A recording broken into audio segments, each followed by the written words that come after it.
بسم الله الرحمن الرحيم.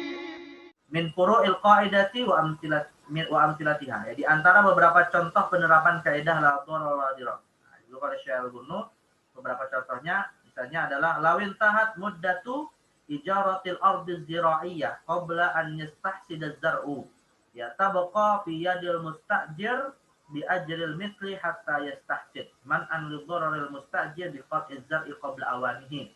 Nah, misalnya nih terkait dengan masalah ini ya, ijarah atas tanah yang digunakan untuk perkebunan ya atau untuk menanam sesuatu. Jadi misalnya A misalnya tidak punya tanah, tapi dia punya punya keahlian untuk atau punya modal untuk bisa memanfaatkan tanah tersebut. Nah, B kemudian punya tanah yang tidak digunakan misalnya ya. Jadi akhirnya si A menyewa tanah tersebut. Ya, lawin intah. Nah, tapi saat si A menyewa tanah tersebut ya ikhwan, rupanya saat penyewaan itu dibatasi waktunya. Misalnya begini, disewa selama 1 bulan misalnya gitu ya, dengan prediksi 1 bulan akan menghasilkan. Rupanya qadarullah dalam waktu 1 bulan itu kemudian rupanya tanaman itu belum bisa dipanen gitu ya, belum bisa dipanen. Jadi intahat muddatu ijaratil ardi zira'iyyah qabla an yastahsid az-zara'. Jadi sudah habis batas limit waktu penyewaan, tapi kemudian hasil dari tanaman itu belum bisa dipanen gitu. Maka tabqa fi yadil mustajir bi ajr misri ya hatta yastahsid. Maka pihak penyewa itu boleh ya, pihak penyewa itu boleh kemudian menambahkan limit waktunya dengan dia kemudian memberikan upah tambahan ya bi ajr misl, upah tambahan yang wajar sampai kemudian batas pemanenan itu bisa didapatkan. Nah, tujuannya apa? Man'an lidharar mustajir bi qat'iz zar'i qabla awanihi. Dalam rangka menghilangkan atau mencegah adanya dharar kepada pihak penyewa kalau misalnya setelah limit waktunya habis tanamannya kemudian dihajurkan gitu karena karena sudah habis waktu penyewaannya. Nah, jadi artinya di sini Islam memberikan hak ya. Islam memberikan hak kepada pihak penyewa untuk bisa menambah limit waktu penyewaan. Tapi bukan kemudian menambah dalam arti juga menzalimi pihak pemilik tanah. Jadi ditambahkan waktunya, namun juga dia tetap wajib membayarkan upah dari tambahan waktu tersebut. Ya, artinya menambah pembayaran atas penyewaannya. Ya, jadi disinilah ada penjagaan. Tapi kalau pihak pemilik tanah menolak gimana, Ustaz? Nah, kalau pihak pemilik tanah menolak, si penyewa boleh membawanya ke pengadilan. Ya, si penyewa boleh membawa ke pengadilan. Dia nggak boleh. Ya, karena kalau misalnya nih pemilik tanahnya menolak akan menimbulkan doror kepada penyewa sebab belum bisa dipanen. Ya, nah maka dia bisa membawa ke pengadilan. Nah, kalau kemudian pengadilan bisa memaksa gitu ya, pengadilan bisa memaksa. Paham ya? Nah, jadi di sini kasusnya ya harus bagi pemilik lahan untuk kemudian menambah limit waktunya. Apa tujuannya ini? Man'an lidhararil mustajir.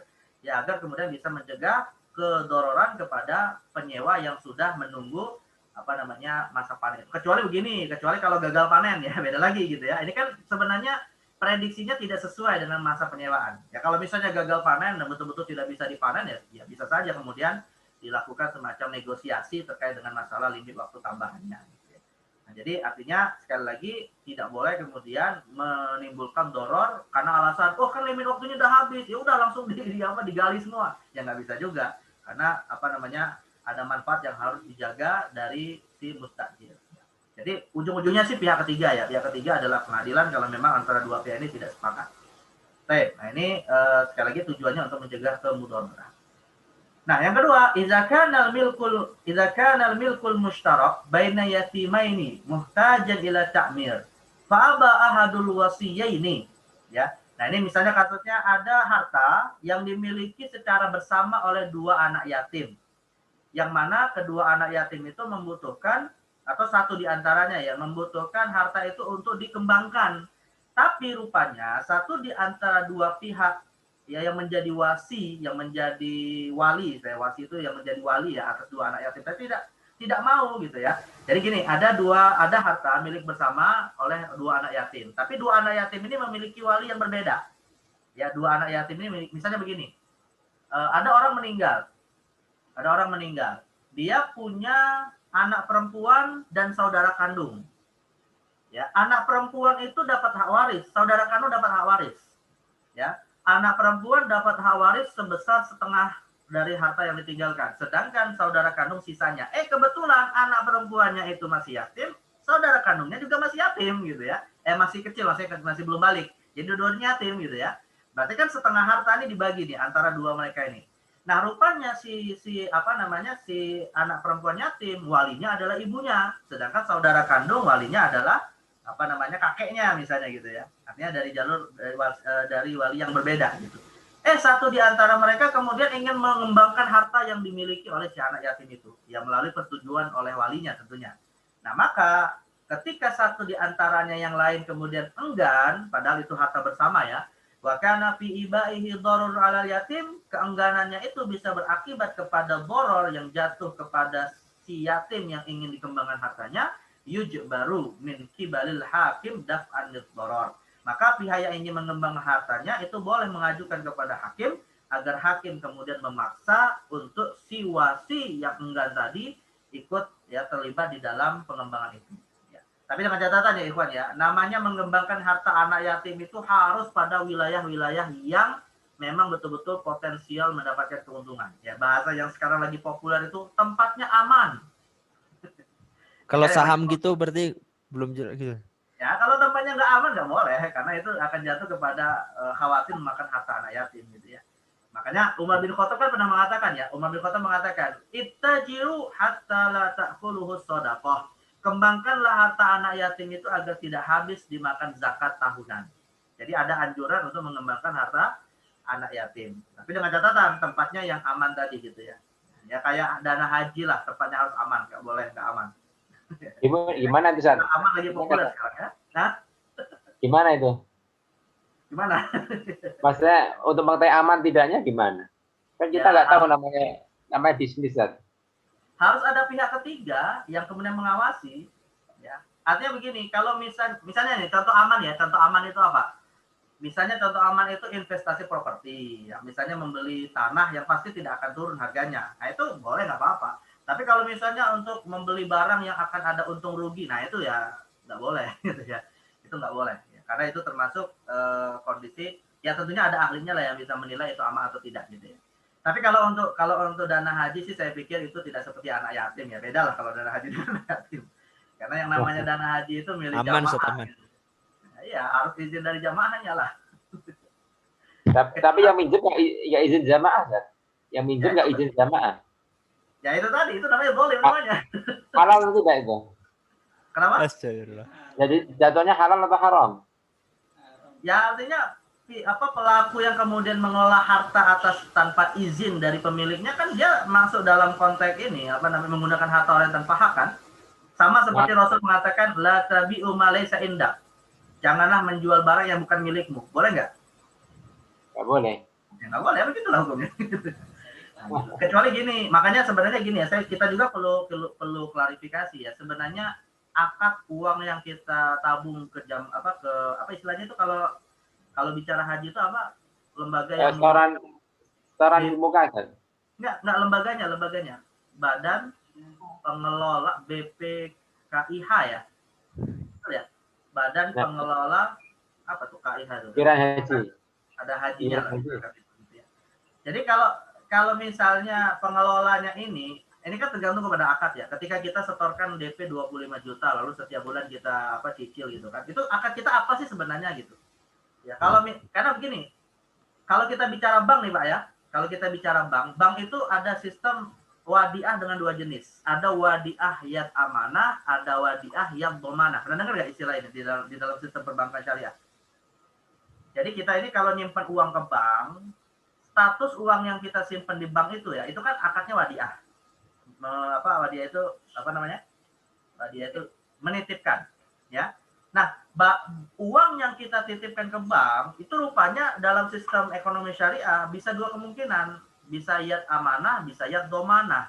Yad amanah itu artinya uang itu tidak boleh digunakan ya oleh pihak yang menjadi tempat penyimpanan itu tadi, karena amanah untuk dijaga. Tapi kalau yad domanah itu semacam kita sudah memberikan izin untuk dia mengelola, gitu ya. atau kita sudah memberikan izin untuk dia bisa menggunakannya. Tapi bukan akad qorad, ya mirip qorad, akad mirip kita memberi hutang, tapi sebenarnya dia jatuhnya wadiah. Nah, saya nggak tahu nih kalau misalnya di lembaga pengelola harta jamaah haji itu status akadnya itu apa? Apakah murni wadiah titipan? Ya maka nggak boleh digunakan untuk keperluan yang lain gitu ya. Atau itu adalah yad domanah ya. Nah, maka ini kita harus cross check dulu. Makanya kalau kita misalnya nyetor, Pak, harus tahu dulu tuh apa sih klausul akad antara kita dengan BPKI-nya tadi gitu ya. Agar kita kemudian juga ya ini kalau untuk sekarang yang sedang lagi viral perlu diklarifikasi oleh pihak tertentu. BPKH. Betul, BPKH, Ustaz. BPKH. Apa panjangannya? Badan Pengelola Keuangan Haji. Keuangan Haji. Nah, itu saya nggak tahu tuh gimana sistem di dalamnya. Itu tinggal tanya sama Pak Anggito Alimayun. Baik, ya. Jadi intinya harta-harta yang seperti ini hakikatnya tidak boleh ya kemudian diinvestasikan pada hal-hal yang ada kemungkinan untung ruginya. Yang harus dilakukan investasi pada hal-hal yang pasti untung. Ya, misalnya seperti tadi dialihkan kepada properti yang memang terus akan naik harganya, termasuk harta anak yatim. Baik, ya. Contoh lain, kadzalika law ba'a tamru naqlin ya wal mushtari idza taqa liyaqta'a tamr yaqtali 'ala awratil jiran ya yu'mar bi an yukhbiruhum waqtal irtiqa liyastatiru marratan aw marratain. Nah, misalnya ada seseorang ingin menjual buah kurmanya ya. Lalu kemudian memberikan izin kepada pembeli untuk boleh memanjat pohon kurmanya. Ya, jadi memanjat pohon kurma untuk diambil kurmanya tadi. Tapi rupanya berpotensi untuk bisa melihat aurat tetangganya. Maksudnya ketika dia naik pohon kurma, ya di situ ada buah. Rupanya di sampingnya ada rumah tetangganya, ada jendela. Bisa melihat aurat tetangganya. Lagi mandi misalnya gitu ya. Lagi ganti baju, nah gitu. Nah, maka wajib ya yu'maru bi an yukhbiruhum. Diwajib orang yang mau naik pohon tadi diperintahkan untuk menginformasikan dulu kepada pemilik rumah tadi ya agar mereka menutup diri agar tidak terlihat auratnya ya. Fa in fa'ala wa illa rufi'a ilal hakim liyamna'u min irtiqa. Kalau dia lakukan alhamdulillah. Tapi kalau misalnya enggak saya kan pokoknya mau ngambil gitu, masalah ini bisa melihat ya nggak apa-apa Rizky, kalau nggak bisa kata Rizky gitu ya. Itu nggak bisa kata Rizky, itu nggak boleh, itu haram. Nah, maka dia boleh dibawa ke hakim untuk hakim memaksa dia tidak melakukan hal tersebut. Nah, jadi artinya jadi ujung-ujungnya pihak ketiga ya. Pihak ketiga, kalau kita kan di negeri ini kalau bicara makanan ada apa istilahnya itu? Apa tuh yang lembaga konsumen itu apa istilahnya? Ada tahu nggak kalian? Kalau dalam harga pasar ada pihak yang kemudian bisa saja terzalimi, kemudian diajukan kepada siapa itu apa namanya? Lembaga lembaga penjaminan konsumen atau apa gitu ya? Oh. OJK, Ustaz. OJK, Otoritas Jasa Keuangan, beda lagi. OJK beda lagi. Pokoknya ada lah ya lembaga-lembaga yang memang memiliki peran untuk menjadi mediator lah ya, hal-hal yang kemudian bisa menimbulkan masalah di tengah masyarakat antara dua pihak yang bertransaksi. Ya. Kalau dulu kan istilahnya hakim secara umum, kalau sekarang kan sudah dibuat badan-badannya yang kemudian mengurusnya secara terpisah. Ya. Kemudian walau ba'a syai'an mimma yasra'u ilaihil fasad kal fawakih masalan. Ya, contoh lain ada seseorang menjual barang yang kemungkinannya cepat rusak ya seperti buah-buahan yang cepat busuk.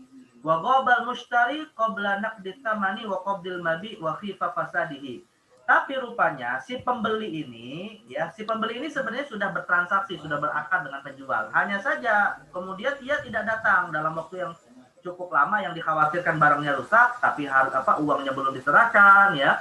Kemudian barangnya juga belum diambil oleh pembeli, ya kemudian dikhawatirkan kemudian buah-buahnya itu rusak sebelum dimiliki oleh oleh pembeli. Falil ba'i an yafsikhal bai' wa yabi'u min ghairihi daf'an lidharar. Maka boleh bagi seorang penjual membatalkan akad yang sudah terlanjur dilakukan. Lalu kemudian dia jual kepada pihak lain dalam rangka menjaga adanya doror kepada barang atau kepada penjual karena barangnya akan rusak. Jadi artinya begini Irfan, hukum asalnya nih ya, saya ingin tegaskan dulu. Hukum asalnya akad, sebenarnya saya tanya Irfan. Hukum asal akad jual beli itu mulzim atau ghairu mulzim? Mengikat atau tidak mengikat? Hukum asal jual beli. Mengikat. Mengikat, Ustaz. Apa maksud mengikat? Apa maksud mengikat? Ya sesuai kesepakatan. Mengikat itu artinya tidak boleh dibatalkan oleh salah satu pihak.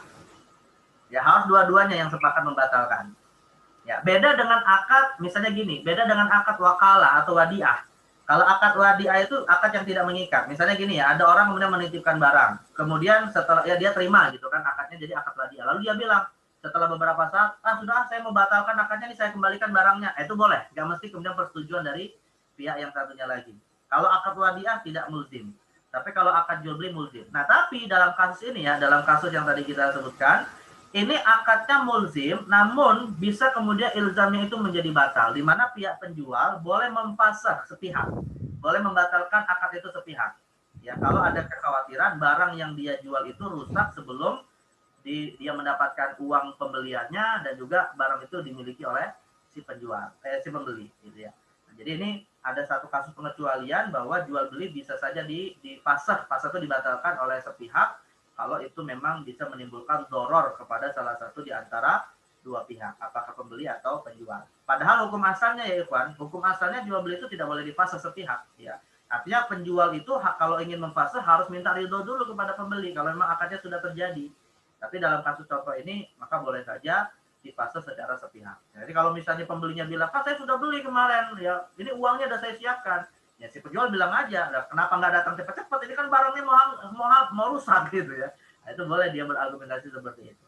Ya, ini khususnya terkait dengan komoditas yang cepat rusak seperti buah-buahan. Ya, kalau komoditasnya nggak cepat rusak sih ya tidak bisa dibatalkan. Ya. Jadi ini terkait dengan ini kan contohnya yusra'u ilaihil fasad ya untuk barang yang cepat rusak. Jadi ini terkait dengan kondisi barangnya juga.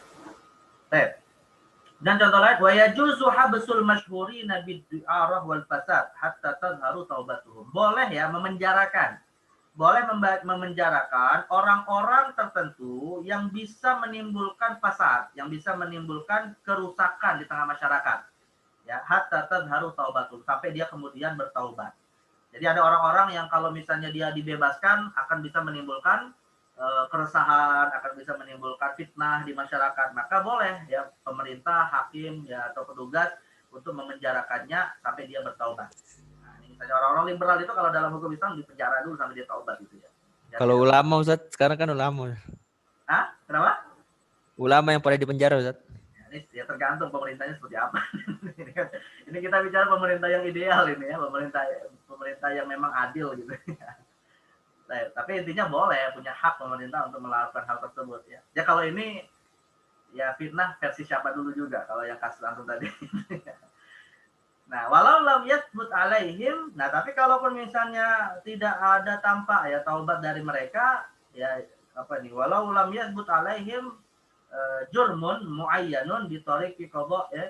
Walau lam ya jadi boleh kita memenjarakan ya orang yang ada potensi melakukan fitnah ya sampai dia mau bertaubat meskipun misalnya walau lam itu meskipun ya. Meskipun belum secara zahir ya, belum secara tampak dia melakukan kejahatannya. Ini baru potensi gitu ya. Baru ada semacam kekhawatiran sifatnya preventif.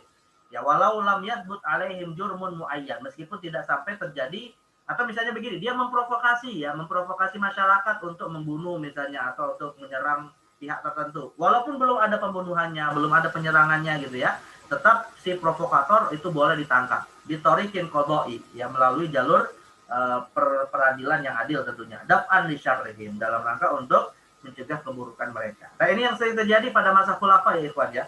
Jadi di masa khulafa itu ya tokoh-tokoh Jahmiyah, tokoh-tokoh yang membuat akidah-akidah menyimpang itu dipenjarai semua tuh oleh khalifah. Ya meskipun mungkin belum ada 1-2 orang yang terpengaruh, belum tentu ya. Tapi untuk mencegah agar tidak ada orang awam yang kemudian mengikuti ajaran mereka. Nah, itu boleh kemudian ya seperti kalau kita hari ini ada ajar sesat kemudian dipenjara intinya pelakunya agar tidak membuat ajaran ini tersebar di masyarakat. Meskipun belum ada penyebarannya secara faktual gitu ya. Itu sifatnya preventif untuk tidak menimbulkan fitnah yang lebih meluas. Kayak Ahmadiyah gitu ya Ustaz?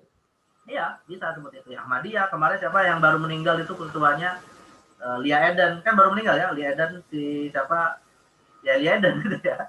Ajaran Salamullahnya itu kan sempat dipenjara ya berapa kali gitu. Jadi Jibril di penjara di Indonesia ya. Yang dia ngaku Jibril. Nah, jadi itu ya secara prinsip boleh-boleh saja ya. Tapi hukumannya di Indonesia sih masih kecil ya. Namanya yang namanya penistaan agama cuma 2 tahun penjara.